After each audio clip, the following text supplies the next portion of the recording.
زندہ آباد.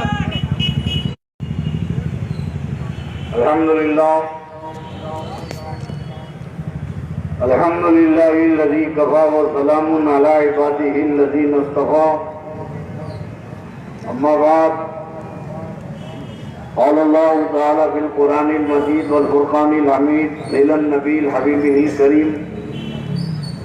اعوذ باللہ من الشیطان الرجیم. بسم اللہ الرحمن الرحیم.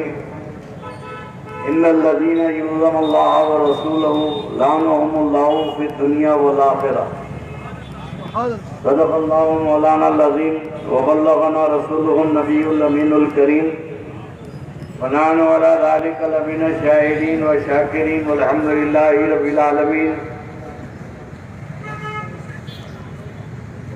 تاریخ دے رہی ہے یہ آواز دم بدم. تاریخ دے رہی ہے یہ آواز دم بدم. دشت صبا تو غزم ہے دشت بلا و غم. صبر مسیح جرت سقراط کی قسم. اس راہ میں ہے صرف ایک انسان کا قدم. جس کی رگوں میں آتش بدر و حنین ہے اور جس سورما کا اس میں گرامی حسین ہے. سبحان اللہ. اے کربلا کی خاک تو اس احسان کو نہ بھول. تڑپی ہے تجھ پہ لاش جگر گوشہ بطور. اسلام کے لہو سے تیری پیاس بجھ گئی اور سیراب کر گیا تجھے خون رگے رسول. بارگاہ رسالت والے رسالت میں بابا سے بلند درود پاک کا نذرانہ پیش فرمائے. اللہم صلی علی سیدنا محمد وعلی آل محمد مبارک وسلم. صلاۃ و سلام علیک یا رسول اللہ. صلاۃ و سلام علیک یا حبیب اللہ. برادران ملت اسلامیہ و عاشقان اہل بیت، یقیناً رات کا ایک آدھا حصہ گزر چکا ہے، لیکن اس رات کا تصور مت کیجیے، وہ رات کا کیجیے جو امام حسین پہ پوری رات گزر گئی. شب عاشورہ ہے. تصور کی دنیا میں چلے جائیے کربلا میں اور دیکھیے کہ خیمہ حسین کا کیا حال ہے. انشاءاللہ ابھی آپ نے مکمل تقریر میرے نور نظر مولانا سید شاہ عالم مصطفیٰ قادری سلم اللہ تعالیٰ سے ولولہ انگیز خطاب ذکر اہل بیت پر آپ نے سماعت فرمایا. میرے دوستو،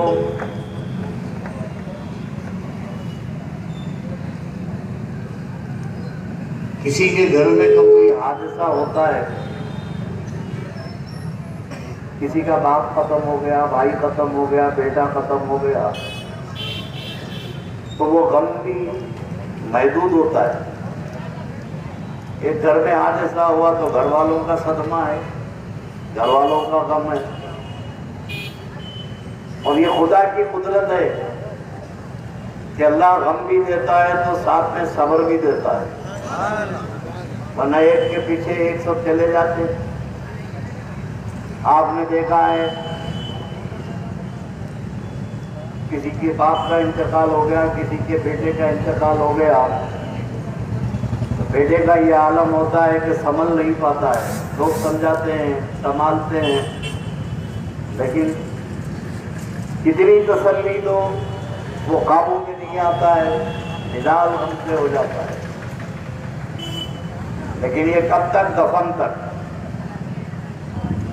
دفن سے پہلے یہ محسوس ہوتا ہے کہ یہ بچہ اپنے باپ کے بغیر زندہ نہیں رہ سکے گا، لیکن تدفین کے بعد ٹھہراؤ آ جاتا ہے.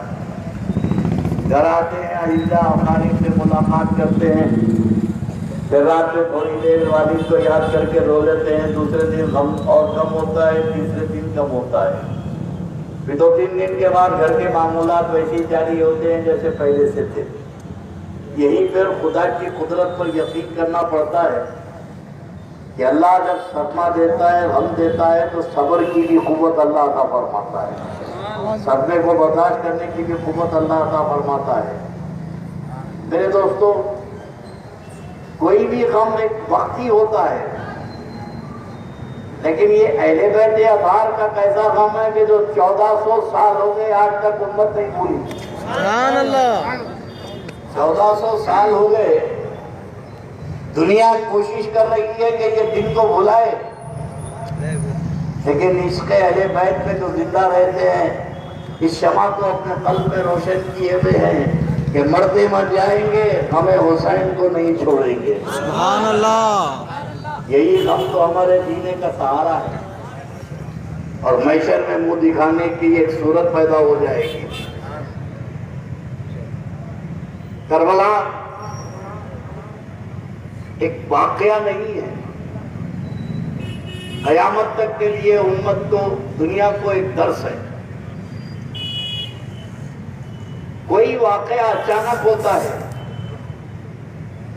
لیکن کربلا ایسا نہیں تھا کہ یہ اچانک ہو گیا۔ شب عاشورہ ہو یا کہ یوم عاشورہ ہو، اللہ کے نبی کو بھی علم تھا کہ یہ دن آنے والا ہے، اور جس پہ یہ گزری انہیں بھی معلوم تھا کہ یہ دن آنے والا ہے۔ ایسا نہیں تھا کہ حسین لا علم تھے، اللہ کے رسول لا علم تھے۔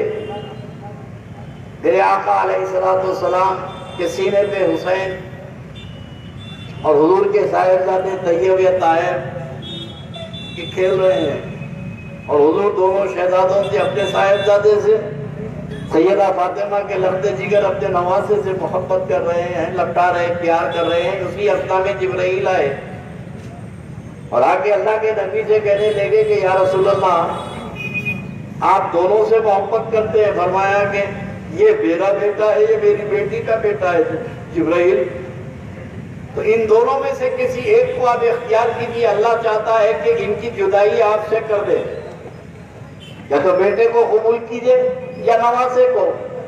اس وقت میرے آقا علیہ السلام نے جبرائیل سے کہا کہ جبرائیل، میرے بیٹے کا غم تو میرا ہی ہے، لیکن جب میرے نواسے کا غم ہوگا تو مجھے بھی ہوگا، میری بیٹی کو بھی ہوگا، میرے علی کو بھی ہوگا۔ میں اپنے بیٹے کی قربانی دینا چاہتا ہوں، جبرائیل میرے نواسے کی حیات ہو جائے۔ اس کے بعد جبرائیل علیہ السلام نے اللہ کے نبی علیہ السلام کو ایک شیشی عطا کی، شیشی پیش کی۔ وہ شیشی دے کے کہا کہ اے محمد جبرائیل، یہ کیا ہے؟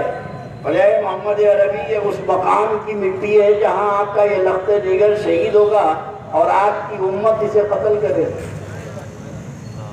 اب میرے نبی کا علم دیکھو، سرکار حسین کے بچپنے میں وہ شیشی جبرائیل علیہ السلام اللہ کے نبی کو دیتے ہیں، اور حضور کی بیویوں میں ام المومنین خدیجہ الکبریٰ کو چھوڑ کر ساری بیویاں ازواج مطہرات زندہ ہیں۔ میرے آقا نے ان تمام بیویوں کی موجود، ام المومنین عائشہ زندہ ہے، ام المومنین حفصہ زندہ ہے، جویریہ، ماریہ، قطبیہ، یہ سب زندہ ہیں۔ ان تمام بیویوں میں میرے نبی نے حضرت ام سلمہ کو پکارا، ام سلمہ ادھر آؤ۔ لبیک یا رسول اللہ۔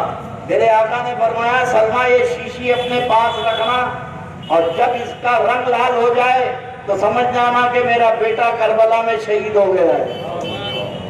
بچپن میں امام حسین کے ام سلمہ کو میرے نبی نے شیشی دی، اور اللہ کے نبی کو علم ہے کہ جب واقع کربلا ہوگا تو سب ختم ہو جائیں گے، خالی یہ میری بیوی زندہ رہے گی۔ سبحان اللہ۔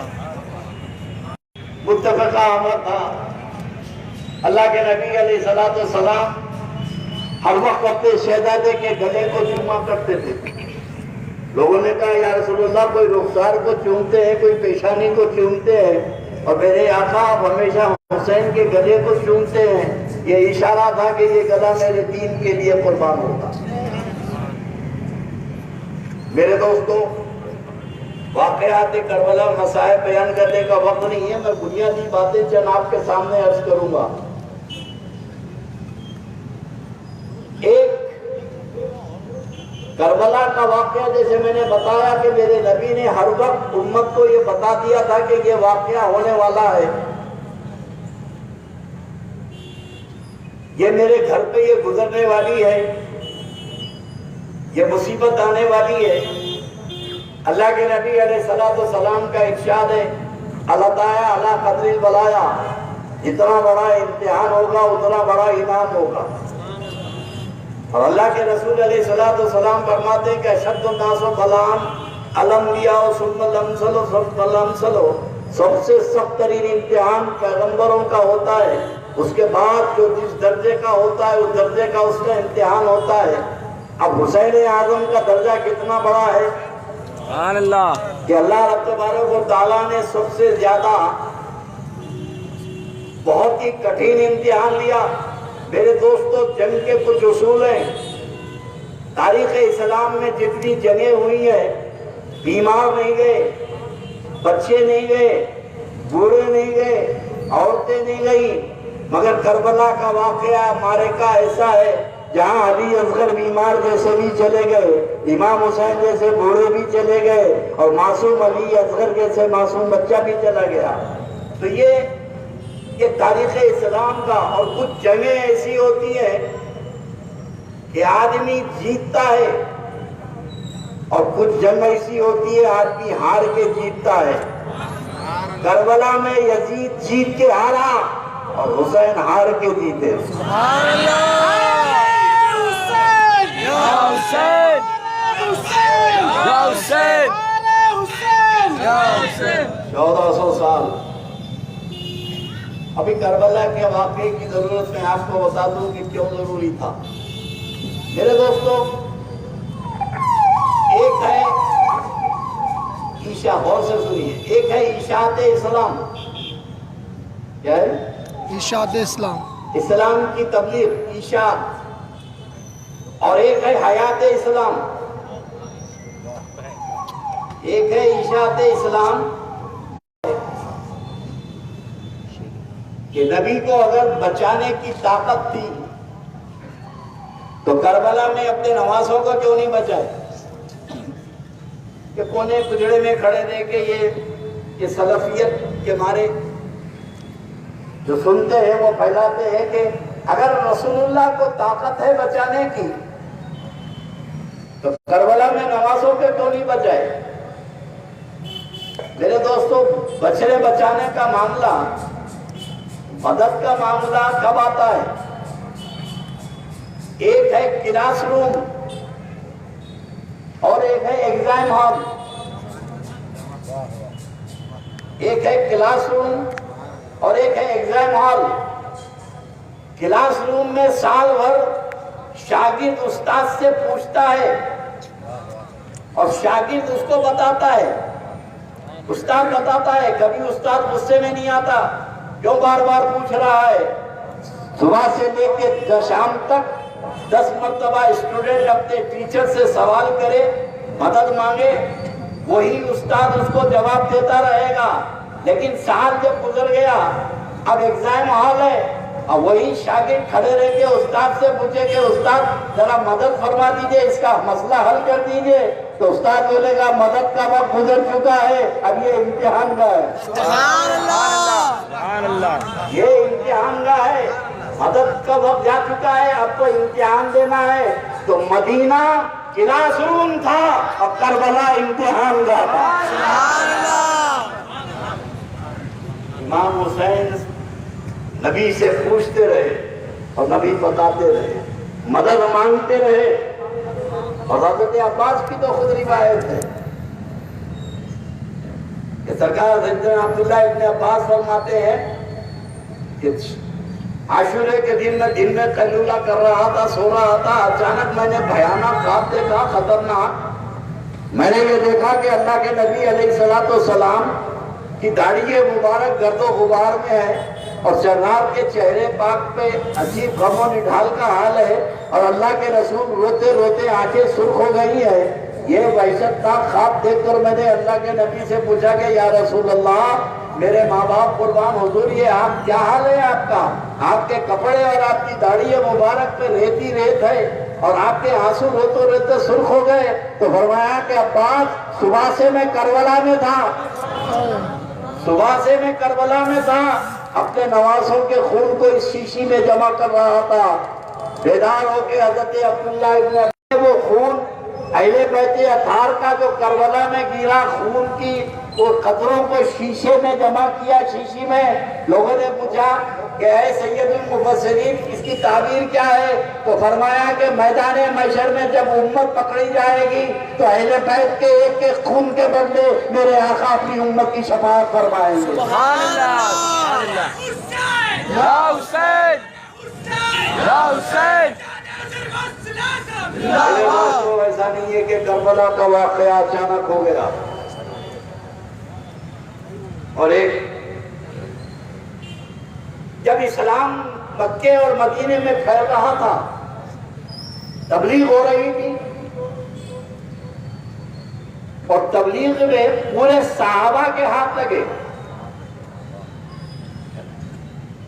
سرکار صدیق اکبر کی قربانیوں کو کون بھول سکتا ہے؟ سیدنا فاروق اعظم کے جذبے کو، وصال کو کون بھول سکتا ہے؟ یہ پورے صحابہ خلفائے راشدین سے لے کے عشرے مبشرہ تک سب کی نشانی تھی، سب کا خون لگا عشاءت میں۔ بدر میں خون بہا، احد میں خون بہا، صحابہ نے اپنی قربانیاں پیش کی اسلام کی اشاعت میں۔ مکے اور مدینے میں اسلام کی اشاعت ہو رہی تھی، اور اشاعت اور حیات میں بڑا فرق ہے۔ روڈ پہ ایکسیڈنٹ ہوا، بغیر جانے بوجھے پبلک بھاگی، کار نے ایکسیڈنٹ کر دیا، ایک آدمی زخمی ہو کے گر پڑا، سر پہ چوٹ لگی، خون ہو گیا، ادھر سے کوئی پلنگ لایا، کوئی انجیکشن لایا۔ کی ضرورت ہے، اس کو خون کی ضرورت ہے، اسے خون کی ضرورت ہے، خون کی ضرورت ہے۔ تو یہ 50-60 جو اٹھا کے لے گئے تھے، انہوں نے کہا ڈاکٹر صاحب ہمارا خون لے لیجئے، ہمارا خون لے لیجئے۔ ڈاکٹر بولا کہ وہ مدد کا وقت ہو گیا، جو اٹھا کے لائے تھے، اب تو خون وہی چڑھے گا جو گروپ ملے گا، جو گروپ کی میچنگ ہوگی، پہلے ٹیسٹ ہوگا۔ اگر اس پیشنٹ کے خون سے میرے خون کی ڈائلی ہوتی ہے، گروپ میچ ہوتا ہے، وہی خون چڑھے گا۔ غلط خون چڑھے تو حیات نہیں، ممات ہو جاتی ہے۔ پیشنٹ کو مارنا ہے تو غلط خون کو چڑھانا پڑتا ہے۔ تو میرے دوستو، حیات کے لیے بلڈ وہی چاہیے جس کو چڑھانا ہے، اس کا بلڈ میچ کرنا چاہیے۔ اشاعت اسلام میں صحابہ کے مقدس ہاتھ لگے۔ کربلا اشاعت اسلام نہیں تھا، حیات اسلام تھا، حیات اسلام تھا، اور حیات کے لیے وہی خون لگے گا جو حسین کا خون ہے، زندگی کے لیے وہ خون لگے گا جو نبی کا خون ہے۔ دنیا کی لیبارٹری میں تمہارے خون کی ٹیسٹنگ ہوتی ہے، میرے آقا کی لیبارٹری میں ٹیسٹنگ ہو گئی۔ میرے نبی نے فرمایا کہ علی دمی کا دمی، لحمی کا لحمی، علی تیرا خون میرا خون ہے، تیرا گوشت میرا گوشت ہے۔ جب تک کہ نبی کا خون ہوگا تو حیات ہوگی۔ تو کربلا میں نبی کے خون کی ضرورت تھی، تو خون تو وہی بہے گا جو نبی والا ہے۔ بے شک، بے شک۔ حیات اسلام اور ہے، اشاعت اسلام اور ہے۔ میرے دوستو، 1400 سال 1200 سال 1400 سال ہو گیا کربلا کے سانے کو ہوئے، لیکن محبان علی، عاشقان علی بھی اسی دور سے ہے۔ علی کی محبت منافقین کو ہضم نہیں ہو رہی۔ علی کیا ہے؟ علی کا اللہ جانے یا علی کے رسول جانے۔ سبحان اللہ۔ اور مقام علی تو کسی پہ بھلا ہی نہیں، وہ ایک ہی تلوار تھی جو ہر وقت چلتی رہی۔ بدر میں وہی چلی، احد میں وہی چلی، حنین میں وہی چلی، اور ذوالفقار حیدری تھی۔ یاد کیجئے کہ حسین میں وہ جرت کہاں سے آئی؟ میرے آقا علیہ السلام تشریف فرمائیں، سیدہ آئی دونوں شہزادوں کو لے کر، یا رسول اللہ ہر ایک کو نواز رہے ہیں، کسی کو جنت دے رہے ہیں، کھڑے کھڑے 10 کو جنت دے دی، عشرے مبشرہ کو، ان کو سیف اللہ کہہ دیا، ان کو یہ بنا دیا، آپ کے یہ شہزادے ان کو بھی دے دیں۔ تو میرے آقا علیہ السلام نے فرمایا کہ میں اپنے دونوں شہزادوں کو عطا کرتا ہوں۔ فرمایا کہ میرے حسن کو میری ہیبت میں نے دی ہے، سبحان اللہ، میرے حسن کو میں نے ہیبت دی ہے، اور میرے حسین کو میں نے جرأت عطا کی ہے۔ سبحان اللہ، نبی کی جرأت اور نبی کی طاقت۔ غزوہ خندق میں 100 صحابہ مل کے ایک چٹان کو توڑ رہے تھے، صبح سے شام ہو گئی، چٹان نہیں ٹوٹی، اور صحابہ محنت کر رہے تھے، بڑے لہیم شہیم تھے، چٹان توڑ رہے تھے، نہیں ٹوٹی۔ تو صحابہ آئے اللہ کے نبی کے پاس، یا رسول اللہ صبح سے شام تک ہو گئی اور چٹان نہیں ٹوٹ رہی ہے۔ ایک عقیدے صحابہ کو معلوم ہوا کہ مشکل میں نبی یاد آتے ہیں، سبحان اللہ، مشکل میں نبی یاد آتے ہیں۔ یہ وہابی کہتے ہیں اللہ کو بولو، اللہ کو بولو، تو اللہ کو بولنا ان کو نہیں معلوم تھا، صحابہ کو نہیں معلوم تھا اللہ کو بولنا۔ جب چٹان نہیں ٹوٹی تو مسجد میں جا کے کہنا چاہیے تھا کہ اللہ صاحب صبح سے شام ہو گئی، چٹان نہیں ٹوٹی، لیکن صحابی رسول کو رسول ہی یاد آئے، یا رسول اللہ چٹان نہیں ٹوٹ رہی ہے، میرے آقا کی جرأت دیکھو، طاقت۔ اللہ کے نبی علیہ السلام اٹھے اور خدا ہاتھ پہ دی، ایک مار ماری تو چٹان کے 2 ٹکڑے کر دیے، دوسری مار مارے تو ٹکڑے کر دیے، تیسری مار میں جو 100 صحابہ مل کے صبح سے شام تک چٹان نہیں توڑ سکے، میرے آقا نے ایک ہی مار میں وہ چٹان کو ٹکڑے ٹکڑے کر دیا۔ خیبر پتہ نہیں ہو رہا ہے۔ اب جرأت حسین، یہ ہمت حسین و طاقت کیسے آئی؟ اللہ کے رسول علیہ السلام نے فرمایا کہ خیبر کل اس کے ہاتھ میں پتہ ہوگا جس کے ہاتھ میں میں علم دوں گا، جھنڈا۔ عشق رسول میں ہر صحابی متمنی تھا کہ مجھے جھنڈا مل جائے۔ اللہ کے نبی علیہ السلام نے صبح پوچھا کہ علی کہاں ہے؟ علی آئے، آنکھوں پہ چشم تھا، فرمایا علی جاؤ یہ جھنڈا لے کر چلو، فتح تیرے ہاتھ پہ اللہ نے لکھا ہے۔ تاریخ بتاتی ہے، حدیث کے صفحے بتاتے ہیں کہ مولا مشکل کشا نے ایک ہی جھٹکے میں خیبر کے دروازے کو توڑا، قلعے کے دروازے کو توڑا اور خندق پہ ڈال دیا، اور صحابہ اس دروازے پہ سے چلتے ہوئے قلعے کے اندر گھسے، ایک پٹ تو وہاں ڈالا، ایک پٹ اندر پڑا رہا۔ جب جنگ ختم ہو گئی، مسلمان فتح حاصل کر لیے، تو صحابہ نے سوچا کہ یہ راستے کے یہ جو ایک دروازہ پڑا ہے اس کو کہیں بازو کر دیں، تو 2-4 مل کے گئے، اٹھانے کے لیے حرکت نہیں دے سکے، 10 گئے، 20 گئے، 40 گئے، 40 صحابہ مل کے وہ دروازے کو پلٹا نہیں سکے، 40 صحابہ مل کے وہ دروازے کو پلٹا نہیں سکے، اور 70 صحابہ مل کے وہ دروازے کو اٹھا نہیں سکے۔ صحابہ حیران ہو گئے، جس کو 70 مل کے اٹھا نہیں سک رہے ہیں اس کو علی نے ڈھال بنا لیا، دشمنوں کے تیروں کو روکا، اور وہ دروازہ ایسا ہل رہا تھا جیسے ہاتھ میں کھلونا ہلتا ہے۔ یہ علی سے ماجرا پوچھو، یہ طاقت علی تم میں آئی کہاں سے؟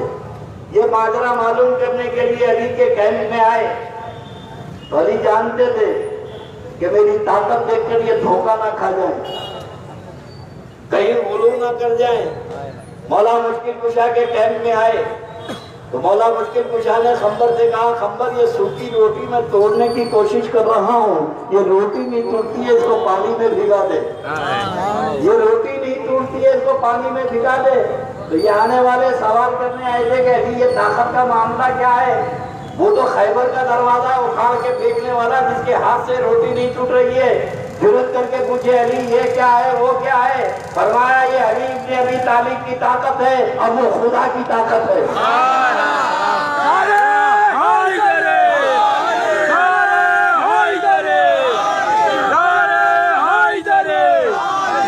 یہ جرأت حسین، تصور کر سکتے ہو 72 میں 32 کے قریب مرد تھے اور مقابلہ 22,000 سے تھا۔ تاریخ اسلام اس کی مثال پیش نہیں کر سکتی۔ ارے 32 کا مقابلہ 100 سے 200 سے 400 سے 500 سے یہ تو سمجھ میں آتا ہے، لیکن 32 کا مقابلہ عورتیں مرد بچے چھوڑے تو 32 مرد سے 32 کا مقابلہ 22,000 سے، اور وہ بھی 3 دن بھوکے پیاسے، پانی پہ پیرا پڑ گیا۔ آج کی شب سرکار امام حسین نے دیکھا کہ یزیدی لشکر جنگ کرنا چاہتا ہے، اور مانگا کیا تھا حسین سے؟ حسین کا ہاتھ چاہیے۔ کیا چاہیے؟ مطالبہ تو یہی تھا کہ حسین یزید کے ہاتھ میں ہاتھ دے دو، اور امام نے کہا سر دوں گا، ہاتھ نہیں دوں گا۔ جس کو غریب نواز نے کہا کہ سر دار نہ دار، دست کر دستے یزید، سر دے دیا، امام نے ہاتھ دے دیا۔ اور خدا کی قسم اللہ کیسے زبان کی لاج رکھا امام حسین کی۔ امام نے کہا کہ سر دوں گا، ہاتھ نہیں دوں گا۔ اب جب شہادت حسین ہوئی تو سر تو ملا، ہاتھ نہیں ملا۔ کم از کم یزید کو یہ کہہ کے خوش کر دیتے تھے کہ زندگی میں ہاتھ نہیں ملا، یزید یہ ہاتھ لے لے، تو یزید ہاتھ میں ہاتھ لے لیتا اور خوش ہو جاتا کہ زندہ افسر نے ہاتھ نہیں ملا تو کم از کم بدن کا ہاتھ بھرے ہوئے آدمی کا مل گیا۔ لیکن اللہ کو منظور نہیں تھا کہ یزید کو امام حسین کا ہاتھ ملے۔ اور پھر میرے دوستو، جب یہ لٹا ہوا قافلہ، میں سمیٹ رہا ہوں واقعے کو، وقت ہو چکا ہے کہ جب دمشق میں داخل ہوا، وہ سیلانیاں جن کے گھر جبرائیل بغیر اجازت کے نہیں آتے ہوں، رسیوں سے باندھ کے سیدہ زینب کو، یہ یزید کی فوج مسلمانان عالم کے ماموں کا بیٹا 1400 سال سے ماموں کو بچا رہے ہیں۔ یہ ماموں کا بیٹا میرا بھائی ہے، یہ ماموں کا بھائی کا کارنامہ ہے کہ 1400 سال سے ایک ہی بات چل رہی ہے کہ کسی طریقے سے یزید کو بچایا جائے۔ جب امام حسین کے سر مبارک کو لے کر، اور اللہ نے قرآن میں کیا فرمایا؟ جو اللہ کی راہ میں شہید ہوئے انہیں مردہ مت بولو۔ جو اللہ کی راہ میں شہید ہوئے انہیں مردہ مت بولو۔ آگے ایک جگہ فرمایا کہ مردہ گمان میں مت کرو، خیال میں مت لاؤ۔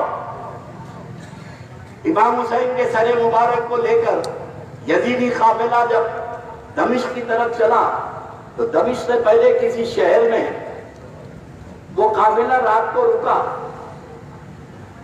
تو سامنے بہت بڑا گرجا چرچ تھا، وہاں ایک پادری راہب رہتا تھا، چرچ بہت بڑا تھا۔ تو عیسائی یزیدی قافلے نے پادری سے اجازت دی کہ یہ صندوق ہم تمہارے چرچ میں رکھ سکتے ہیں رات کو۔ مسلمانوں کی حکومت تھی، اس نے کہا کہ بھئی یہ صندوق رکھ لو۔ تو پوچھا کہ اس میں ہے کیا؟ بولے بس رکھیے، آپ کی تحقیقات مت کیجیے۔ رات کو اس پادری عبادت کے لیے جب اٹھا، تاریخ ابن سعد اور طبقات میں یہ پوری تفصیل ابن ہشام نے لکھا ہے کہ وہ پادری جب رات کو اٹھا تو دیکھا کہ وہ صندوق سے لے کر آسمان تک ایک نور کی چادر تنی ہوئی۔ سبحان اللہ! آسمان تک نوری نور ہے۔ وہ ہیبت میں آ کے کھڑا ہو گیا کہ یہاں سے لے کے وہاں تک صرف نوری نور ہے، اور وہ اس نور میں اس نے قافلوں کو اترتے دیکھا، نورانی قافلوں کو اترتے دیکھا۔ جب ایک قافلہ اترا، فرشتے ہاتھ باندھے کھڑے ہوئے ہیں، فرشتوں سے پوچھا یہ کون ہے؟ تو بولے حضرت آدم صفی اللہ ہے۔ وہ آئے اور صندوق کے پاس زیارت کرے، یہ کون ہے؟ ابراہیم خلیل اللہ ہے، اسماعیل نبی اللہ ہے۔ یہ ہر پیغمبر کو پوچھتا رہا اور وہ فرشتے بتاتے رہے کہ یہ پیغمبر ہے۔ عیسیٰ علیہ السلام کی تو تصویر کی پوجا ہی کرتا تھا۔ حضرت عیسیٰ روح اللہ تشریف لائے، صندوق کے پاس کھڑے رہے، پوچھا کہ یہ کون ہے؟ تو بولے یہ عیسیٰ روح اللہ ہے۔ تو بولے یہ تو ہمارے پیغمبر ہے۔ تھوڑی دیر کے بعد ایک قافلہ، اتنا عظیم قافلہ فرشتوں کے جھرمٹ میں آیا کہ سامنے سید الانبیاء محمد رسول اللہ ہے اور پیچھے سیدہ فاطمہ پردے میں ہے۔ اس پادری نے پوچھا یہ کون ہے؟ تو بولے یہ محمد الرسول اللہ ہے، یہ ان کی بیٹی فاطمہ ہے۔ تو قافلے والوں سے پوچھا کہ یہ تو بتاؤ یہ صندوق میں ہے کیا کہ رات بھر میں نے پیغمبروں کی زیارت کی ہے۔ قافلے والوں کو اٹھایا, آگے بولا آؤ کیا ہے یہ صندوق میں؟ تو کہنے لگے اس میں کچھ باغیوں کے سر ہیں, کچھ باغیوں کے سر ہیں. بولے کون باغی ہے؟ بولے حسین ہے, عباس ہے, قاسم ہے, یہ باغی ہیں, امیر کے باغی ہیں. تو وہ عیسائی پادری یزیدیوں کے ہاتھ پہ ہاتھ رکھ کے کہتا ہے کہ خدا کی قسم, یہ کٹے ہوئے سروں کی قسم, جب میں نے ان کے صدقے میں پیغمبروں کی زیارت کی ہے, یہ کٹے ہوئے سروں کے صدقے میں نے پیغمبروں کی زیارت کی ہے, تم لوگ گواہ رہو کہ حسین کے نانا کا دین میں قبول کرتا ہوں.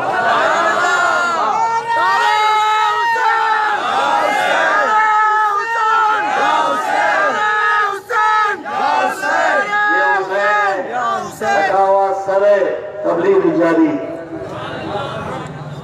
گرجا گھر میں پہنچے تو عیسائی کو مسلمان کر دے. یزید کے دربار میں سر حسین پہنچا. جب دمشق کے بازار سے امام حسین کا سر لے کے جا رہے تھے تو یزیدی بڑے خوش تھے. یزید کا محل قریب آ رہا ہے, نعرے لگا رہے تھے حسین ہارے, حسین ہارے, حسین ہارے. نیزوں پہ سر تھے اور اونٹ کے اوپر سیدہ زینب کسی ہوئی تھی. ایک بار سیدہ زینب نے اپنا چہرہ باہر کیا, کہا کہ اے یزیدیو, میرا حسین ہارا نہیں ہے, میرا حسین ہارا نہیں ہے. آج بھی خدا کی قسم تمہارے سروں سے اونچا اس کا سر نظر آ رہا ہے.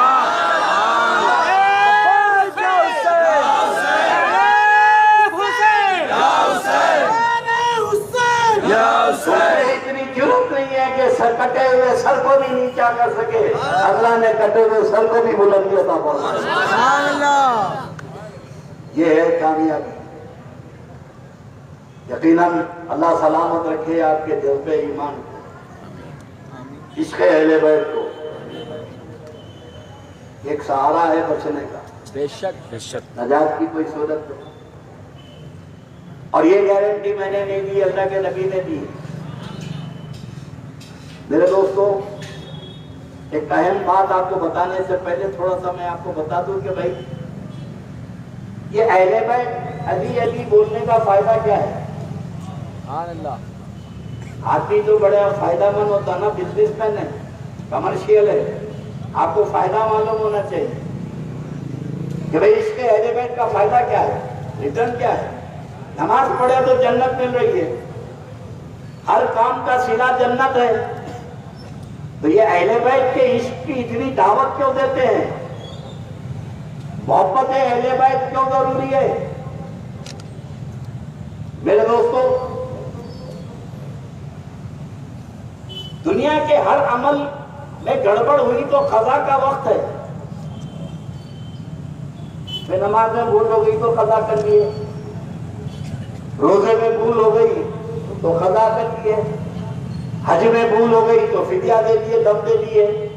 ہر چیز کی مہلت آپ کو مل رہی ہے. عمل میں اگر گڑبڑ ہو گئی تو آپ کو ٹائم ملا قضا کا, لیکن وقت قضا مرتے وقت شیطان پوری زندگی ون ڈے کھیلتا رہا. اب وقت مثال تو فائنل ٹورنامنٹ ہے. اب مجھے یہ بتاؤ, ایمان بڑھا کے عمل بڑھا؟ بولیے, ایمان اصل ہے. بروز محشر کے جان گزار قوت, اولی پرسش نماز قوت. قیامت میں اللہ تعالیٰ جو ہے نماز کا سوال کرے گا. کس سے؟ سی ایم سے, چیف منسٹر سے. کس سے سوال ہوگا؟ نماز کا سوال مومن سے ہوگا. نماز کا سوال قیامت کے دن مومن سے ہوگا, اور مرتے وقت مومن مرا تو قیامت میں سوال ہوگا. شرط یہ ہے کہ مومن مرنا وقت, جب نزا کا وقت ہوتا ہے تو شیطان سر پہ کھڑا رہتا ہے اور آخری کوشش کرتا ہے کہ اس کو توحید سے ہٹا دے, ایمان سے ہٹا دے. آدمی بے سر و سامانی کے عالم میں ہے. حدیث شریف میں ہے کہ 7 سمندر کا پانی بھی دے دو تو مرنے والے کی پیاس نہیں بجھتی. ایسی شدت پیاس میں شیطان کھڑا رہتا ہے اور کہتا ہے کہ کہہ دے اللہ نہیں ہے، کہہ دے اللہ نہیں ہے تو تجھے ٹھنڈا پانی دے دوں. شیطان کے چکر میں آ گیا، توحید کا دامن ہاتھ سے چھوڑ گیا، حالت کفر میں مرا. اب ہم میں طاقت نہیں ہے کہ ہم شیطان سے مقابلہ کریں. ارے کسی کی بیٹی پہ بیٹے پہ شیطان آ جائے تو 10 مل کے نہیں سنبھال سکتے، 10 آدمی کو اٹھا کے پھینک دیتا ہے. اب مرتے وقت اگر شیطان کھڑا ہے مقابلہ کیسے ہو؟ ہم میں طاقت نہیں ہے. اور شیطان مرتے وقت آخری ڈیوٹی انجام دے گا ہم کو گمراہ کرنے کی. اس وقت بچنے کی کیا صورت ہے؟ اب اللہ کے رسول علیہ السلام سے ہم اگر یہ کہنے لگے کہ یا رسول اللہ گمراہ کرنے والی طاقت تو اتنی بڑی پیدا ہو گئی، بچنے کی کوئی صورت نہیں. نمازی ہے پریشان ہے، روزے دار ہے بوقت نزا پریشان ہے. ارے جب امام راضی کو نہیں چھوڑا تو ہمارے جیسے لوگوں کو کب چھوڑے گا؟ بڑے بڑے لٹکے ہوئے رہیں گے. شیطان سے مقابلہ مشکل ہے. ایسے وقت میں اللہ کے نبی سے عرض کرے کہ یا رسول اللہ کوئی صورت تو بتائیے میرے آقا شیطان سے کیسے بچے. تو میرے نبی نے فرمایا میں نے تم کو بے سہارا نہیں چھوڑا، سبحان اللہ، میں نے تم کو بے سہارا نہیں چھوڑا. تمہارے لیے ایک میں نے سہارا پیدا کیا ہے. ایک شیطان نہیں، ہزاروں شیطان بھی تجھے گمراہ کرنے آ جائیں تو تیرا کچھ نہیں بگاڑ سکتے. میرے آقا وہ کیسے؟ تو میرے نبی نے فرمایا اللہ من ماتا حب آل محمد ماتا مومنا، جو میری آل کی محبت میں مرے گا وہ مومن مرے گا. عشق محبت، عشق محبت، آل محمد، آل محمد، عشق محبت، عشق محبت، آل محمد، آل محمد، عشق محبت، عشق محبت، آل محمد، آل محمد. سبحان اللہ. جنت میں اس وقت جاؤ گے جب ایمان پہ مرو گے. خبر کا سوال و جواب اس وقت ہوگے جب مومن مرو گے. پہلی منزل ہے بوقت نزا ایمان پر خاتمہ ہونا، خاتمہ بالخیر ہونا. اور خاتمہ بالخیر کی گارنٹی آج تمہارا یہ بیٹھنا ہے. سبحان اللہ، سبحان اللہ. کے لیے بیٹھے ہیں اولاد حسین اولاد علی تو رشتہ ہے بیٹھے ہیں. آپ کیوں بیٹھے ہیں؟ ایک ہی رشتہ ہے وہ ہمارے آقا ہیں، ہم ان کے غلام ہیں. سبحان اللہ. یہی رشتہ کل محشر میں تمہارے کام آئے گا. اللہ آپ کے جذبے عشق کو سلامت رکھے. اور یہی قیمتی اثاثہ. شیطان کی بڑی کوشش ہے کہ کسی صورت سے تمہارے سینوں سے عشق اہل بیت نکالے. یہی کوشش میں 1200 سال سے لگا ہوا ہے. اور عاشقان اہل بیت نے اپنے ایمان کو اتنا مضبوط کر لیا ہے. ہزاروں یزیدی سر پٹک کے مر گئے مگر غلامان حسین کے دل سے عشق حسین نہیں نکال سکتے. کربلا کا واقعہ ہوا. ایک گروپ رہا کہ ماموں کی خطا اشتہادی کی، خطا اشتہادی کی. ٹھیک ہے 70,000 مسلمان شہید ہو گئے، خطا اشتہادی کی.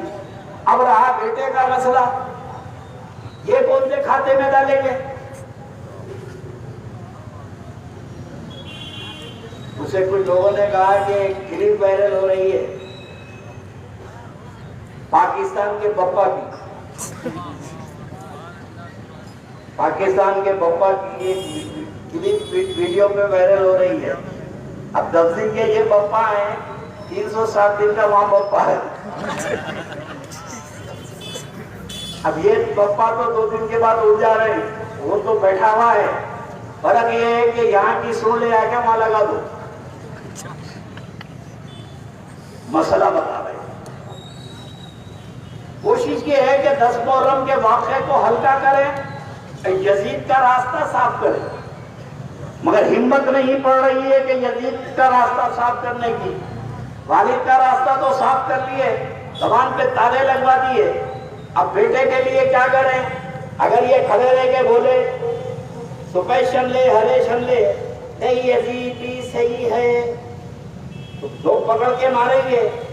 تو دوسرے طریقے سے نہیں آیا. سوال یہ ہوا کہ 10 محرم کو شادی بیاہ کر سکتے ہیں کیا؟ اب ان کو تو کھل رہی ہے مسئلہ بتانے کی.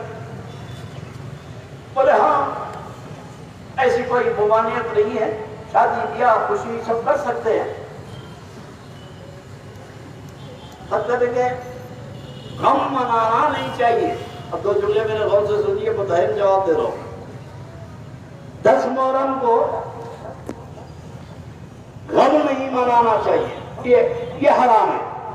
انہوں نے بولا، انہیں بولا غم نہیں منانا چاہیے، دوسرا ایک مولانا بولا 10 محرم کو غم منانا حرام ہے۔ تو میرے سے لوگوں نے پوچھا، حضرت یہ کہہ رہا ہے کہ ابھی بول کے گیا تھا اسی گراؤنڈ میں 10 محرم کو غم منانا حرام ہے۔ تو بولا آپ کو کیا تکلیف ہے؟ صحیح بولا انہیں، بولے منانا حرام ہے۔ بولا حرامیوں کے لیے حرام ہے۔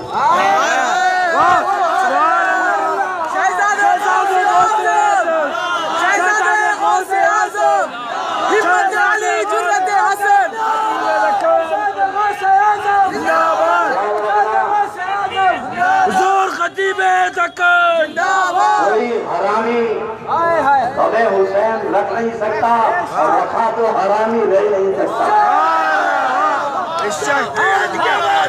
سرکار قاسم بادشاہ انہوں نے بڑا لانا کہ ذکر حسین اور ذکر علی کے لیے ماں کا باپ کردار ہونا چاہیے۔ اگر ماں باپ کردار ہے تو بچے حلالی نظر آئیں گے۔ یہ تو عشق و محبت کی بات ہے۔ میں جو آپ کو سمجھانا چاہ رہا ہوں کہ ایک ہے کتاب کا علم،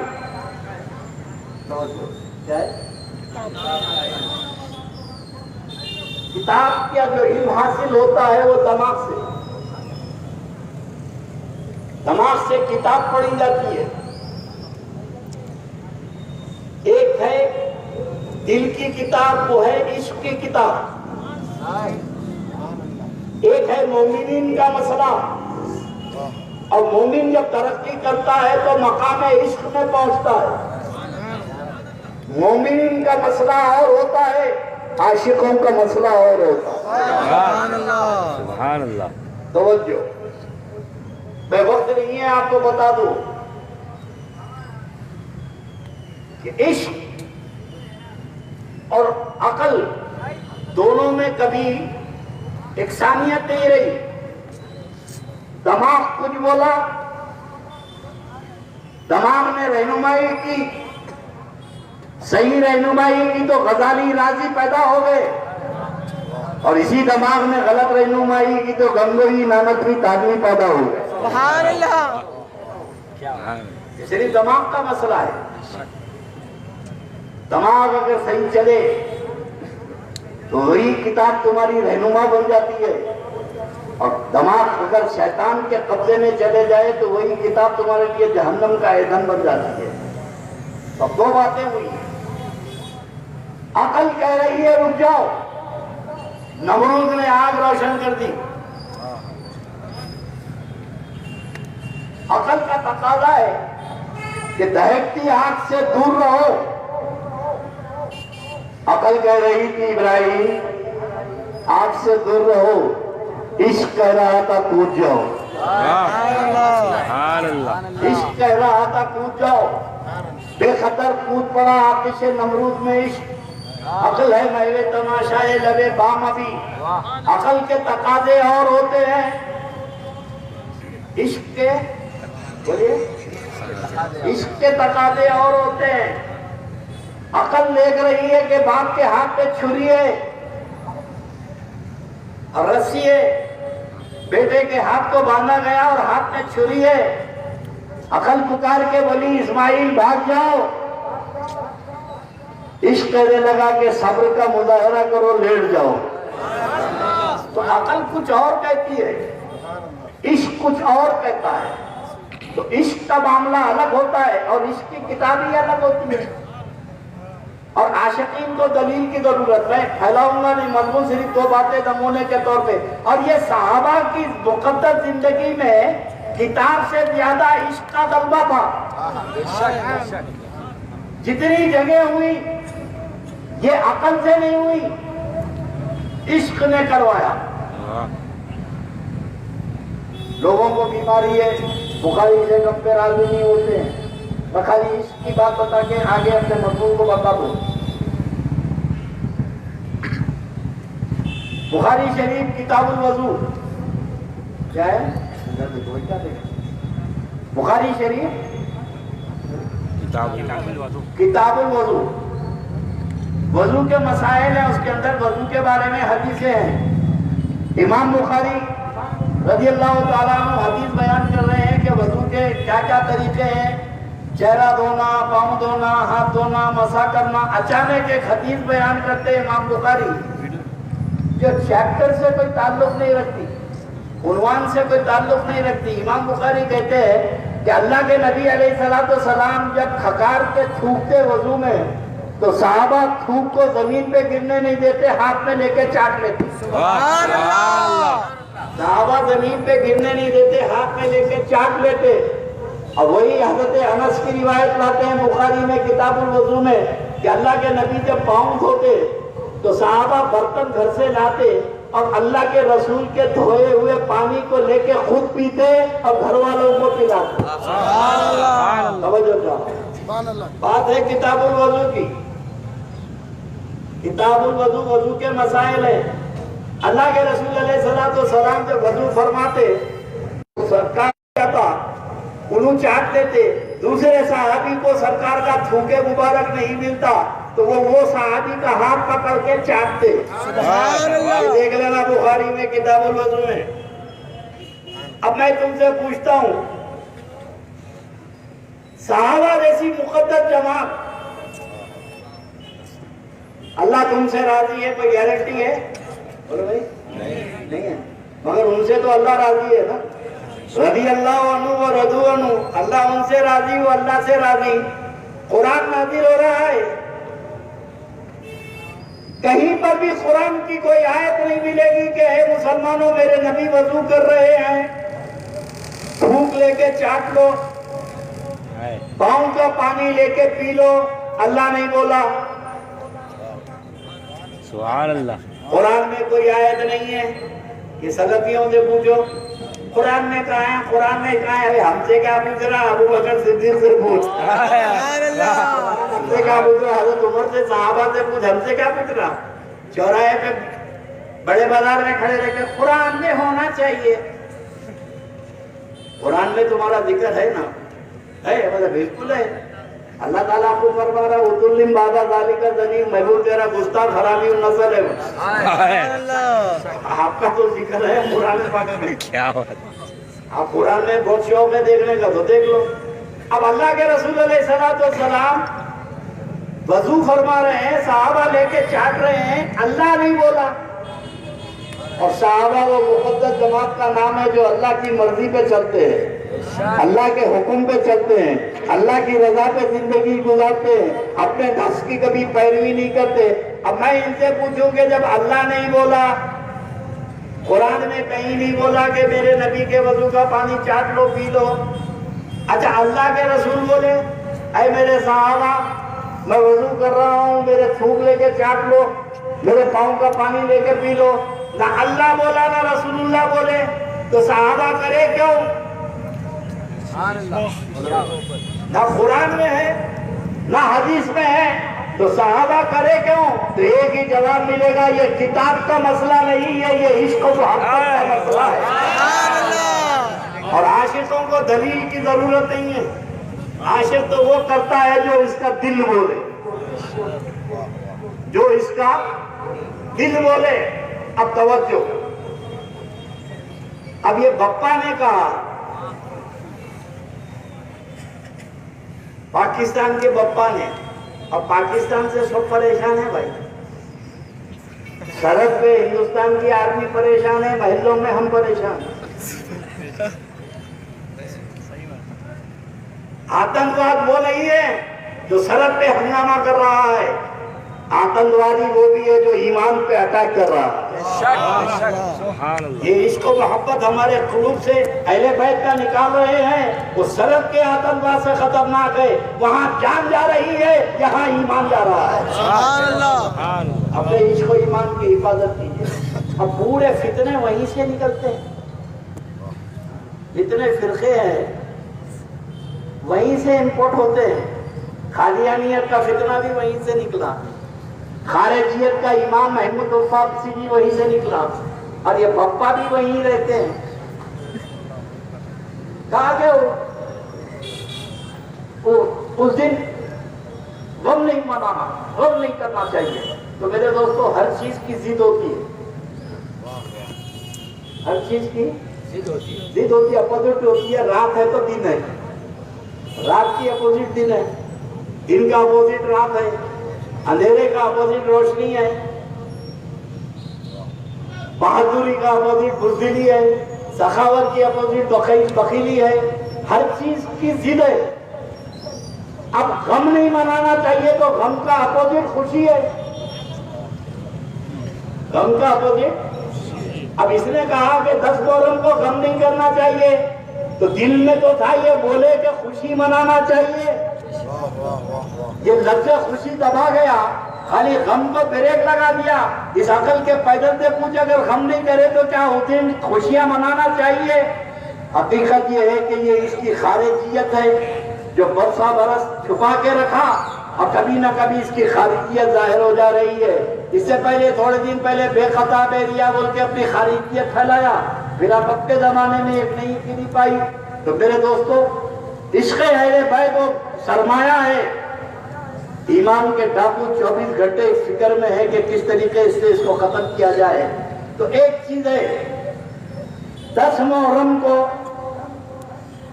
یا چاند رات سے لے کے 12-13 محرم تک کوئی تقریب آدمی نہیں کرتا ہے. کس وجہ سے نہیں کرتا؟ کوئی شرم ممانعت ہے، کوئی شریعت کے تقاضا کیا نہیں کرنا. پھر یہ ہمارے بزرگوں سے جو پرمپرا چلی آ رہی ہے اس کے پیچھے راز کیا ہے؟ اس کے پیچھے راز کیا ہے؟ پہلی سے لے کے 13 تک نہیں کرتے، اس کا راز کیا ہے؟ راز ہے احترام محرم، راز ہے احترام اہل بیت. مقصد کیا ہے؟ احترام. کیا ہے؟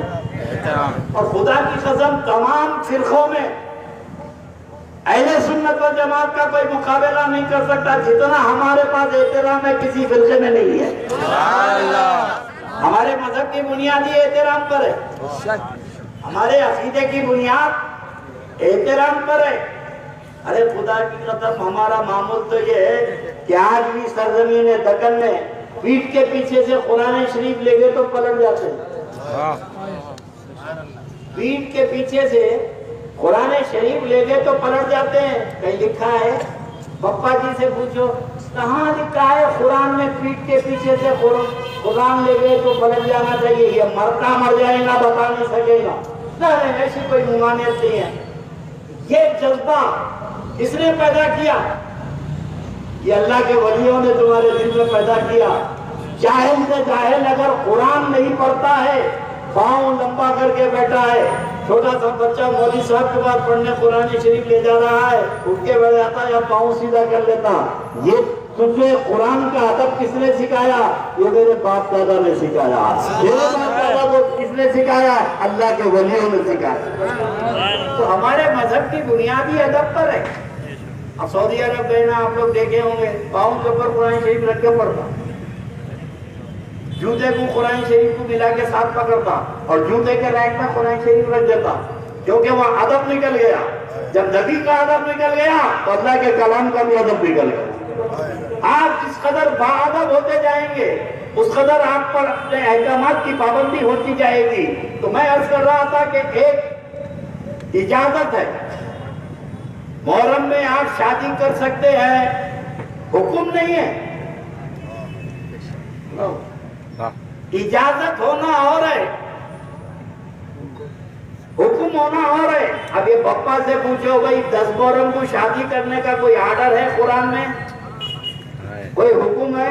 یہ مرتا مر جائے گا نہیں بتا سکے گا. حکم رخصت اور ہے، آرڈر اور ہے. رمضان کے روزے رکھو یہ آرڈر ہے، رخصت نہیں ہے، حکم ہے. نماز پڑھو یہ حکم ہے. میرے دوستوں جو لوگ نہیں کر رہے ہیں محرم میں، ان کے پیچھے راز کیا ہے؟ راز صرف اہل بیت اطہار کا احترام. ایک واقعہ گزرا ہے، قلب مومن پر شاپ گزر رہا ہے. وہ احتیاط کرتا ہے. لیکن میرے دوستو، احترام کے مقابلے میں ایک ہے ریسپیکٹ اور ایک ہے ڈس ریسپیکٹ، ایک ہے ادب اور ایک ہے بے ادبی.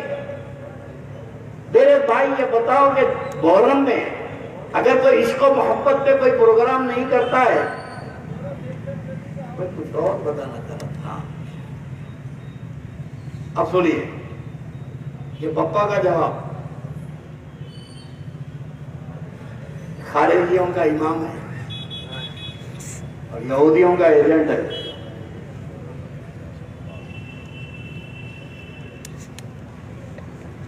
رمضان شریف میں آپ روزہ رہتے ہیں. اب فیس بک پہ بتا رہے تھے بیہودے قسم کے جوابات ہیں. رمضان میں روزہ رہتے ہیں، کھانا پینا جائز ہے، نہیں کھاتے ہیں. یہ کوئی دم نہیں ہے جواب جنہوں نے دیا ہے. اب میں تم کو جو جواب دے رہا ہوں وہ ہے اصل احترام کا. رمضان شریف میں آپ تو روزہ ہے، نہیں کھاتے پیتے، لیکن اگر کوئی عذر شرعی ہے، کوئی بیمار ہے، انہیں روزہ نہیں ہے، اب انہیں کیا کرنا؟ روزہ نہیں ہے تو گھر میں بیٹھے رہنا. اور اسلامی مملکت میں، اسلامی حکومت میں اگر کوئی بے روزے دار روڈ پہ کھڑے رہ کے کھائے، روڈ پہ کھڑے رہ کے پیے، تو سرکاری عملہ اسے گرفتار کر کے قاضی کے سامنے پیش کرے گا. قاضی سے کہے گا کہ انہیں رمضان میں باہر روڈ پہ کھاتے پیتے کھڑا ہوا تھا. تو قاضی پوچھے گا کیوں کھا رہا تھا؟ روزہ نہیں ہے. بولے میں بیمار ہوں، میں بیمار ہوں. تو قاضی یہ وقت کہے گا اسلامی حکومت میں، ارے نادان، اگر بیمار ہے تو گھر میں بیٹھے رہتا تھا، باہر کیوں کھایا؟ باہر کیوں کھاتے پیتے کھڑا رہا؟ تو بولے مجھے بھوک لگ رہی تھی. کہاں؟ بولے اس کو جیل ڈالو. اور قاضی کو اختیار ہے یا تو جیل میں ڈالے یا قتل کروا دے. روڈ پہ کھڑے رہ کے رمضان میں کھا لیا تو قتل کی سزا، تعزیری جرم. کیوں؟ تو شریعت اسلامیہ کہتی ہے کہ روزہ نہیں رہنا یہ اس کو عذر تھا، نہیں تھا، لیکن انہیں مسلمانوں کا احترام نہیں کرا، روزے داروں کا احترام نہیں کرا، اور اکرام مسلمین نہ کرنے کی وجہ سے اس کو سزا دی جائے گی قتل کی، یا اس کو جیل میں ڈالا جائے گا. ارے نادانو، سوچو کہ اکرام، مسلمانوں کا احترام نہ کرنے کی بنیاد پر واجب القتل ہو جاتا ہے، اور جو اہل بیت کے احترام کا منکر ہے اس کی کیا سزا ہوگی؟ ہر چیز کا تعلق ادب و احترام سے. محرم میں آج کل تو زمانے میں اتنا ہنگامہ چل رہا ہے. آج ایک 35 سال پہلے کی بات ہے، میں ادھر سے باغے جا رہا، میں واز کر کے جا رہا تھا 10 محرم کو. روڈ کے اوپر جو ہے کچھ لوگ کھڑے ہوئے تھے، ایسی بڑی بڑی داڑھی، اونچے پائجامے، ہاتھا پائی کی نوبت آ رہی. چھوٹے چھوٹے بچے چندہ کر کے شربت بناتے، تو ایک بڑی داڑھی والے کو پکڑ کے شربت دیتے. اب انہیں لڑنے کو کھڑا ہو گیا، ہم کو شربت دیتے، ہم کو شربت. اب بچے بولے چچا پی لو، شربت پی لو، شربت دیتے. اب ادھر سے نوجوان آ گئے، ادھر سے آ گیا، ہاتھا پائی کی نوبت کی. میں گاڑی روکا تو روک دیا، میں نے کہا کیا ہو رہا ہے؟ 10 محرم کو کیا ہنگامہ ہو رہا؟ تو بچے بولے حضرت جی کو شربت دیے تو لڑنے کو آ رہا ہوں. بھائی پی لو نا شربت، کیا چلتا ہے، کیا تکلیف آ رہی؟ بچے محبت دے دے رہے، پی لو. بولے حرام ہے، حرام ہے، ہم نے پی دی، حرام ہے. بولے کیا چیز حرام ہے؟ اس میں دودھ حرام ہے، بادام حرام ہے، شکر حرام ہے، روح افزا حرام ہے. کیا چیز حرام ہے جو تو حرام بول رہا؟ بولے مولانا آپ کو معلوم ہے ہم لوگ حرام کیوں بولتے ہیں؟ بولے بتاؤ بھائی، میرے کو نہیں معلوم کیوں بولتے ہیں ہم لوگ شربت کو حرام. بولے حسین کا نام لگ گیا اس لیے حرام ہے، حسین کا نام لگ گیا اس لیے شربت حرام ہے. بولا بڑی خطرناک مسئلہ بتا دیا تم لوگ. نام لگ جانے سے حرام ہو جاتا کیا؟ غیر اللہ کا نام لگ گئے تو حرام. بولا تیرے بابا کا نام کیا ہے؟ بولے میرے بابا کا نام عبدالرحمن ہے. بولا نام لگ گیا نا، اب تیرے بارے میں کیا حکم ہے؟ یہ کس نے کہہ دیا کہ نام لگ جانے سے کوئی چیز حرام ہو جاتی ہے؟ جائیے تو تنگا بھدرا کا پانی پیتے ہیں، وجے واڑا جائیے تو کرشنا کا پانی پیتے ہیں، بنارس جائیے تو گنگا کا پانی، الہ آباد میں جمنا کا پانی، کوئی تاپتی کا پانی، کوئی کاویری کا پانی، اور یہ سارے ہندوستان کی ندیاں ہندو دیوی دیوتاؤں کے نام سے ہیں۔ سارے ہندوستان کی ندیاں ہندو دیوی دیوتاؤں کے نام سے ہیں۔ کرشنا ہندو دیوتا کا نام ہے۔ ارے عقل کے اندھے، ہندو دیوی دیوتاؤں کا نام لگ جانے سے ندی کا پانی حرام نہیں ہوتا، تو نبی کے نواسے کا نام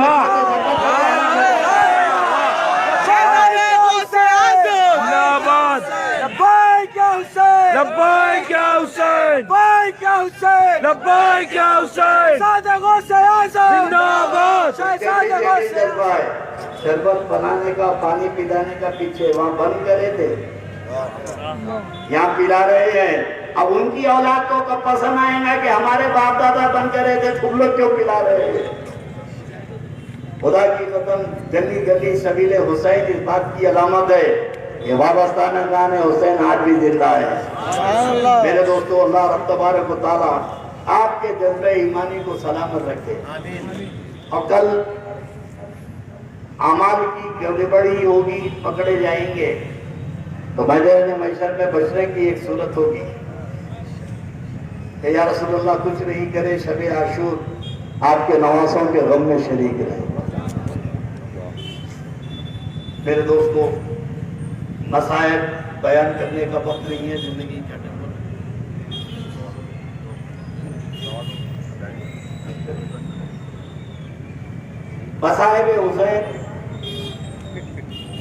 مسائب حسین بیان کرنے کا وقت نہیں ہے، لیکن اگر پوری زندگی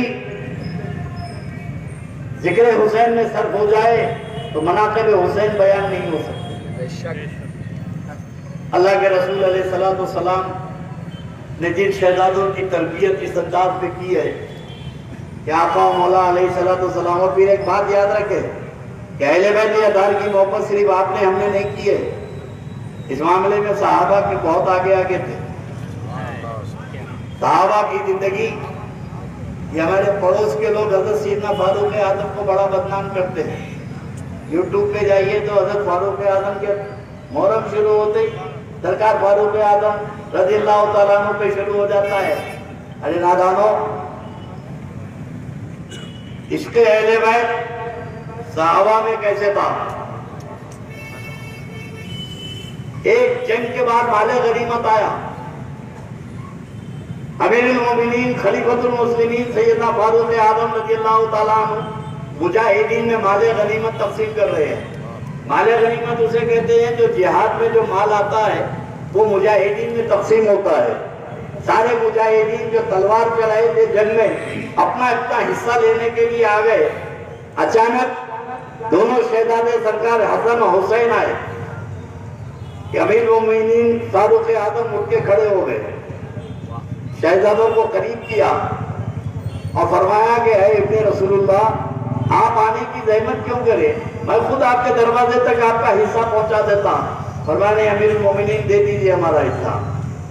اب یہ تو شہزادے جنگ میں نہیں گئے تھے، لیکن یہ نبی کی آل کی خصوصیت ہے، چاہے جنگ میں جائے یا نہ جائے یہ مالک بن کے رہیں گے۔ ان کا حق ہے، بے شک علیہ رسول کا حق ہے۔ یہ گئے، امیر المومنین نے دونوں شہزادوں کو جتنے مجاہدین کو دیا تھا اس سے دوگنا دونوں شہزادوں کو دیا۔ سارے صحابہ ایک دوسرے کو دیکھنے لگے تو حضرت عبداللہ ابن عمر جو حضرت عمر کے صاحبزادے تھے کہ ان کا احسان ہے جو پوچھے وہ، اور پوچھے حسد کی بنیاد پہ نہیں، قیامت تک کہ مسلمانوں کو معلوم ہو جائے کہ نبی کے شہزادے کو دوگنا حصہ کیوں دیا جا رہا ہے۔ سبحان اللہ۔ مجھے امیر المومنین یہ تو جنگ میں بھی نہیں آئے تھے، جنہوں نے تو تلوار بھی نہیں چلائی تھی، آپ مجاہدین کو اتنا دے رہے ہیں اور ان کو دوگنا حصہ دے رہے ہیں، کم از کم آپ ان کے برابر ہم کو بھی دیتے، ان کے برابر۔ جیسے ہی حضرت عبداللہ ابن عمر نے کہا ان کے برابر، تو سرکار فاروق اعظم کو جلال آ گیا، فرمایا کہ میرے بیٹے تو ان کے برابر کیسے ہو گیا؟ تو ان کے برابر کیسے ہو گیا؟ اور برابری کا دعویٰ تو نے کیسے کر دیا؟ تو ان کے برابر کیسے ہے؟ ان کی ماں کا نام فاطمہ ہے، ان کی ماں کا نام لفظ جگر رسول فاطمہ زہرا ہے، اور ان کے باپ کا نام علی مرتضیٰ ہے، اور ان کی نانی کا نام خدیجۃ الکبریٰ ہے، اور ان کے نانا کا نام محمد الرسول اللہ ہے۔ نہ تیری ماں ان کے ماں کے برابر ہے، نہ تیرا باپ ان کے باپ کے برابر ہے، اور نہ تیری نانی ان کے نانی کے برابر ہے، نہ نانا کے برابر ہے۔ تو جب تو کسی معاملے میں برابری نہیں کر سکتا تو ان شہزادوں کی برابری کا خیال کیسے آ گیا؟ عشق محبت، عشق محبت، آل محمد، آل محمد، عشق محبت، عشق محبت، آل محمد، آل محمد۔ قیامت تک کے لیے فاروق اعظم نے درج دیا کہ نبی کے گھرانے کی برابری نہیں کر سکتے۔ اور یہ بپا بولے سید آئے تو ہاتھ پاک نہیں چھوڑنا، ان کو نہیں بٹھانا۔ ابے جن کا نام تو لیتا ہے کم از کم ان کے اسنا پہ عمل کرے۔ میں 2 جملوں میں اپنی بات کو پوری کر دوں۔ ایک ہے اسوہ صحابہ، ایک ہے طریقے صحابہ، اور ایک ہے عقیدہ صحابہ۔ الحمدللہ اہل سنت والجماعت ہم لوگ عقیدہ صحابہ پہ عمل کرتے ہیں، جو صحابہ کا عقیدہ ہے، یہی فاروق اعظم ہے۔ تاریخ اسلام کا مشہور واقعہ ہے، دور خلافت فاروق اعظم میں سرکار امام حسین نے حضرت عبداللہ ابن عمر میں دونوں میں کچھ تیزی ہو گئی بات چیت میں۔ نبی کے شہزادے تھے، جلال میں آ کے فرمایا کہ اے عبداللہ ابن عمر، جانتا ہے میں کون ہوں؟ تو جانتا ہے میں کون ہوں؟ تو یہ پلٹ کے بچے تھے، انہوں بولے کہ تم جانتے ہو میں کون ہوں؟ بولے کون ہے تم؟ تو بولے میں خلیفۃ المسلمین امیر المومنین عمر کا بیٹا ہوں۔ میرا باپ وہ ہے جس کے نام سے قیصر و کسریٰ کی حکومتیں کانپتی ہیں۔ میرا باپ فاتح ایران ہے، فاتح شام ہے، فاتح مصر ہے۔ میرا باپ یہ ہے، میرا باپ یہ حقیقت بیان کرے۔ تو سرکار شہزادے عالی مقام نے کہا کہ میں تجھے بھی جانتا ہوں اور تیرے باپ کو بھی جانتا ہوں، اتنا جانتا ہوں کہ تو میرا غلام ہے اور تیرا باپ میرے نانا کا غلام ہے۔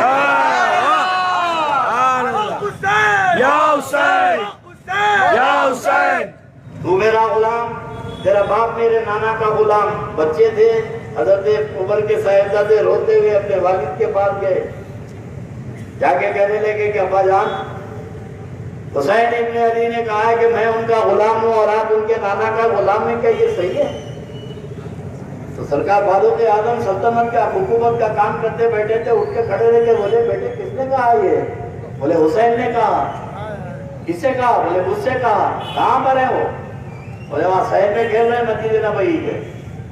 بیٹے کا ہاتھ پکڑ کے لائے، اب منافقین بھی کھڑے تھے، عاشقین بھی کھڑے تھے۔ اب منافقین نے کہا اب تو چل گئی، اب تو جھگڑا ہو جائے گا علی کا اور عمر کا۔ یہ پکڑ کے اپنے صاحبزادے کو لا کے امام حسین سے پوچھے گا، اے ابن رسول اللہ، اے ریحانت الرسول، آپ نے میرے بیٹے سے کیا کہا؟ تو علی کا شیر تھا، نبی کا شہزادہ۔ بولے میں نے کہا ہے کہ تو میرا غلام ہے، تیرا باپ میرے نانا کا غلام ہے۔ تو فاروق اعظم نے کہا یہ لکھ کے دے دیں گے آپ مجھے؟ تو سرکار حسین نے کہا مجھے لکھنا نہیں آتا۔ فرمایا میں لکھ کے لاؤں گا، مہر لگا دیں گے، انگوٹھا لگا دیں گے؟ ہاں لگا دوں گا۔ فاروق اعظم لائے، لکھ کے لائے کہ تو میرا غلام، تیرا باپ عمر خطاب میرے نانا کا غلام۔ بولے یہاں کا نشان لگا دیجئے۔ تو منافقین کھڑے رہتے، کھڑے کے کہنے لگے امیر المومنین بچہ آدمی ہے، بول دیے ہوں گے آپ لکھا کیوں رہے ہیں؟ بولے خاموش رہو، یہ لکھ لیے۔ جیسے لکھ کے حسین اعظم نے، سرکار امام حسین نے وہ پرچہ دے دیا، تو حدیث پاک کے الفاظ میں واقعی تبری وغیرہ نے لکھا کہ فاروق اعظم مسجد نبوی میں اچھلنے لگے، کودنے لگے۔ لوگ پریشان ہیں کہ ایران فتح ہوا تو اتنی خوشی نہیں ہوئی، مصر فتح ہوا تو اتنی خوشی نہیں ہوئی، آج کون سی خوشی مل گئی حضرت فاروق اعظم کو، امیر المومنین کو، کہ پاؤں زمین پہ نہیں ٹک رہے ہیں؟ لوگوں نے پوچھا امیر المومنین اس قدر خوش ہونے کی کون سی بات ہے؟ تو فرمایا کہ میدان محشر کے لیے میں پریشان تھا، کہ اللہ کی بارگاہ میں کیا صورت لے کے جاؤں گا. آج صورت پیدا ہو گئی. کل جب عمر کے نامہ اعمال کھولے جائیں گے تو اللہ سے عرض کروں گا کہ مولا میرے نامہ اعمال کو مت دیکھ, تیرے نبی کے نوازے نے صدق دی ہے.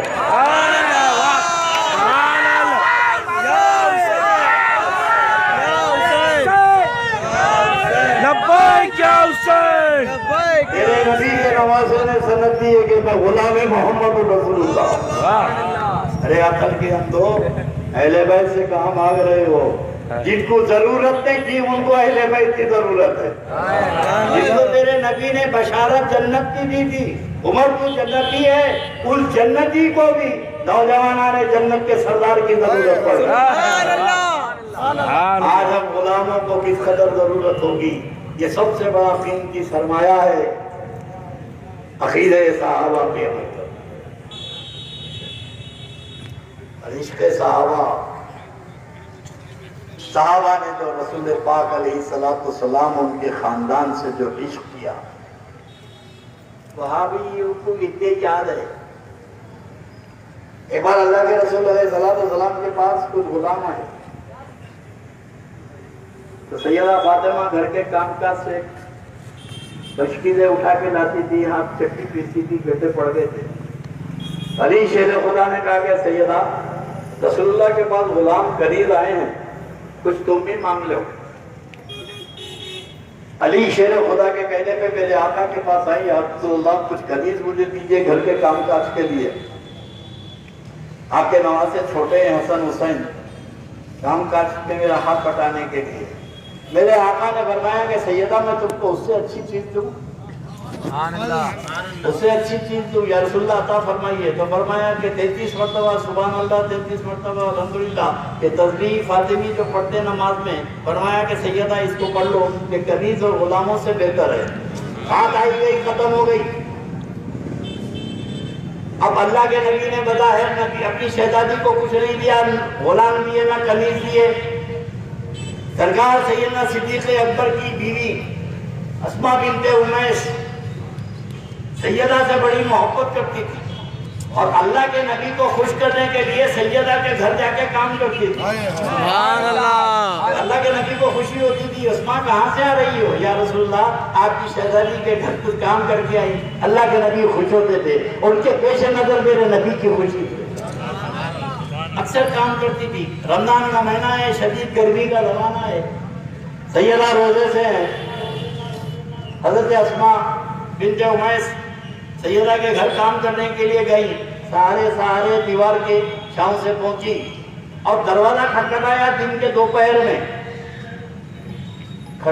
زنجیر ہلائی تو اندر سے کوئی جواب نہیں آیا.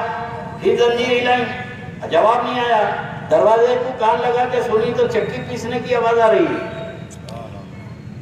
چکی پیسنے کی آواز آ رہی ہے.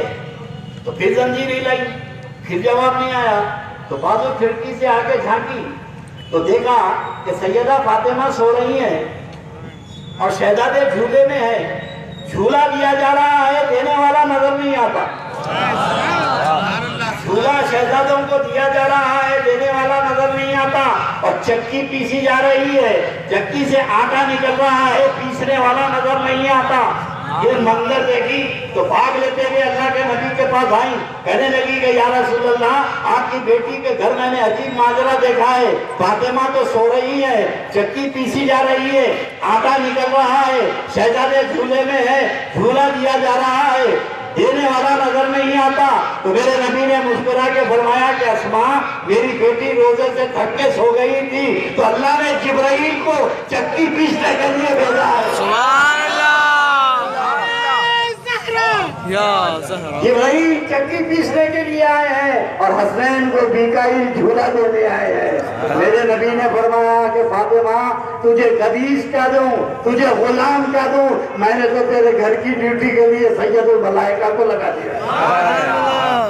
یہ مرتبہ اہل بیت, یہ خاندان رسول ہے. اللہ رب تبارک و تعالیٰ آپ کے عشق و محبت کو سلامت رکھے, اور بڑے خوش قسمت ہیں وہ اس ماہ مبارک کا احترام کرتے ہیں, اس ماہ مبارک کا ادب کرتے ہیں. اب یہ الگ بات ہے کتاب کا علم الگ ہے، عشق و محبت کا معاملہ ہے۔ اب اگر کسی گوشے سے آئندہ بات آئے گی کہ کہیں پر بھی نہیں لکھا ہے 10 محرم کو شادی نہیں کرنا ہے، تو بولے وہ تیرے لیے لکھا ہے، کتاب عشق کا معاملہ الگ ہے، یہ عاشقین کا مذہب الگ ہوتا ہے۔ اور یہ ہم میں جو خطاب کر رہا ہوں یہ مومنین پلس عاشقین، ہر مومن عاشق نہیں ہوتا مگر ہر عاشق مومن ہوتا ہے۔ اور عشق و محبت کا معاملہ ہی الگ ہے۔ اب یہ کیسے عشق ہے بھائی؟ عقل کیا کہہ رہی ہے؟ جنگ عہد میں اللہ کے نبی علیہ السلام ایک چٹان پہ کھڑے رہے، فرمایا کہ کون ہے جو جنت کا خریدار ہے؟ چاروں طرف سے تیر کی بارش ہو رہی ہے، دشمن کے تیر آ رہے ہیں نبی کے پاس، کون ہے جنت کا خریدار؟ ایک صحابی آگے بڑھے، حضرت طلحہ، یا رسول اللہ میں ہوں خریدار، آ کے سامنے کھڑے ہو گئے، تیر نبی پہ آ رہے تھے، 70 تیر جسم میں پھنس گئے، برداشت کرتے رہے، گرے، وہ گرے تو دوسرے آئے، سامنے کھڑے ہو گئے، ایک دو نہیں 17 صحابہ شہید ہو گئے مگر ایک تیر بھی نبی پہ آنے نہیں دیے۔ سبحان اللہ۔ عقل کہہ رہی تھی بھاگ جاؤ، عشق کہہ رہا تھا قربان ہو جاؤ۔ سبحان اللہ۔ عشق کی کتاب ہی الگ ہوتی، اور دل زندہ ہوگا تو ہوگا نا، ان کا تو دل مردہ ہے۔ صلو علی النبی، دھیرے کا مسئلہ بتا رہا، صلو علی النبی۔ میں ٹی وی پہ دیکھ رہا تھا، طہارت کیسی کرنی چاہیے، جواب صحیح، صلو علی النبی۔ ابے طہارت کے مسئلے سے صلو علی النبی کا کیا تعلق ہے؟ یہ کثرت سے درود و سلام اتنا کرتے ہیں کہ اس دور کے منافقین اگر دیکھتے تو ان کو دیکھ کے شرم سے مر جاتے، یہ تو ہمارے باپ پیدا ہوئے۔ خارجی وہ نہیں ہے۔ اور میرے دوستوں 2 جملوں میں بات ختم کر کے اپنی تقریر ختم کر دو۔ پہلے خارجیوں کو پہچاننا آسان تھا، میلاد حرام بول کے آتے تھے، 11ویں حرام، سلام حرام، پہچان لیتے تھے کہ یہ خارجیوں کی جماعت ہے۔ کون سی بھی جماعتوں کی، جماعت اسلامی ہو، تبلیغی ہو، دیوبندی ہو، ندوی ہو، سلفی ہو، برانچز الگ الگ ہیں مگر فنڈامنٹل تھیوری تو ایک ہی سے، بیس تو ایک ہی ہے، نام بدل گئے ان کے لیکن بنیاد تو ایک ہی ہے ان کی۔ پہچاننے میں آسانی ہوتی تھی، تو پہلے کے خارجی کو ہم پہچانتے تھے جو میلاد شریف کو حرام بولتا تھا، اب یہ خارجی کو پہچاننا مشکل ہے، گلی گلی میلاد شریف کرتا ہے اور سلام حلق پھاڑ پھاڑ کے پڑھتا ہے۔ تو آج ہمارے لیے بڑا کٹھن دور ہے، ان خارجیوں کو پہچاننا ہمارے لیے مشکل ہے کہ ہماری صفوں میں گھسے ہوئے ہیں، ہماری مسجدوں میں امامت کرتے ہیں، درود و سلام پڑھتے ہیں اور خاموش یزیدیت کا کام کرتے ہیں، یزید کی پہرے داری کرتے ہیں، ٹکڑے کھاتے ہیں حسین کے نام پر اور نوکری کرتے ہیں یزید کی۔ اللہ اکبر۔ الحمدللہ ہم وفادار غلام ہیں، اللہ ہمیں وفاداروں میں شامل رکھے۔